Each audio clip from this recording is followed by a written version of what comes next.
Welcome to the Magic Boy fans. So, today, we're going to dive into a piece that really feels less like a poem and more like a declaration. It's called The Ballad of the Awakened People, and honestly, it's a raw story about a community deciding to write their own history. Let's break it down. Right off the bat, this poem doesn't pull any punches. It opens with a total rejection of the news, flat out calling the people in power thieves.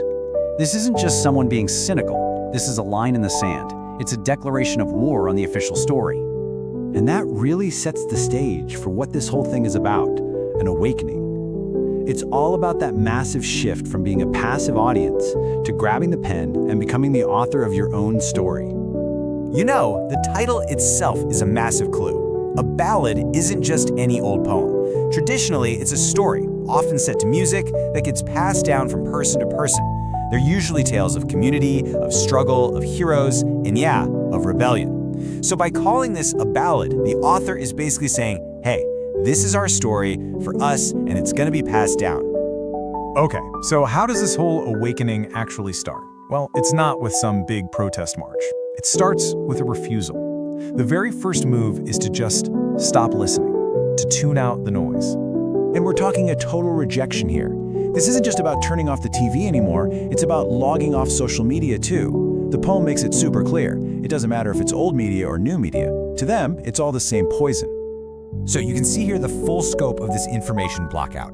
We're talking everything from the morning paper and the radio all the way to that endless midnight scroll on your phone. Every single established channel is being deliberately cut off. Okay, so if you tune all that out, what do you tune into? Well, it's not about finding a replacement. It's about an active search for information. It's a huge power shift, right? You go from being passively fed what they call lying lips and empty shows to actively searching and reading for what you need. Now, this rejection, it's not coming out of nowhere. It's not random at all. It's actually rooted in a really long and bitter history of what the poem calls betrayal, and it lays out all those grievances in detail. 76. That number just hangs in the air in this poem. It's not just a statistic, it represents 76 long years. It represents a whole lifetime of what they see as broken promises and a legacy of misrule. And the language here is it's brutal. It makes it clear this isn't just about stolen money or land, this is about stolen dreams. A future that was snatched away before it even had a chance to begin.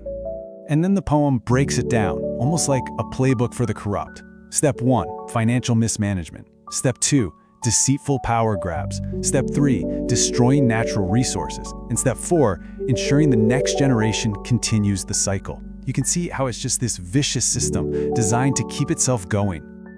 So, how do they keep this system going? Well, according to the ballad, it's all about the show. It describes this political circus where the poor are basically used as props, gathered for one more show, made to cheer for the very people who are oppressing them. But then, we get to the turning point. This is where everything shifts. The poem stops listing all the problems and starts declaring the solution. This is where the victims become the heroes. For so long, the people were just part of the audience, right? Clapping along, sometimes by choice, sometimes not. But then the poem poses this really powerful question. So what happens when the clapping stops? And here's the answer. That silence isn't empty. It's replaced by a roar. Silent no more. Awake, unchained, proud. These aren't just words. This is them taking back who they are. It's a reclamation of their very identity. I mean, look at this contrast. It really lays out the before and after. On one side, you have people trapped, clapping for empty shows, tired of the charades. And on the other, you have people who are silent no more, awake and proud. The transformation is just wow. All right, so this brings us to the very end of the ballad, but it doesn't fade out with a question or some kind of plea for help. No, it ends with a powerful declaration. Yeah, the whole vibe of this final stanza is just pure confidence. They're not hoping to be remembered. They're stating it as a fact. It's like they're carving their own version of history right then and there. And it all culminates in these final, powerful lines. Their words aren't just whispers. They're a flame being carried on the wind. And history will remember their name. So it doesn't just end. It ends with this absolute promise that they will be remembered. And that kind of leaves us with this final big question to chew on. This ballad is a story a people are telling themselves, for themselves.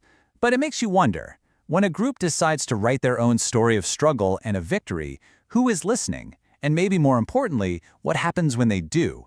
It's definitely something to think about.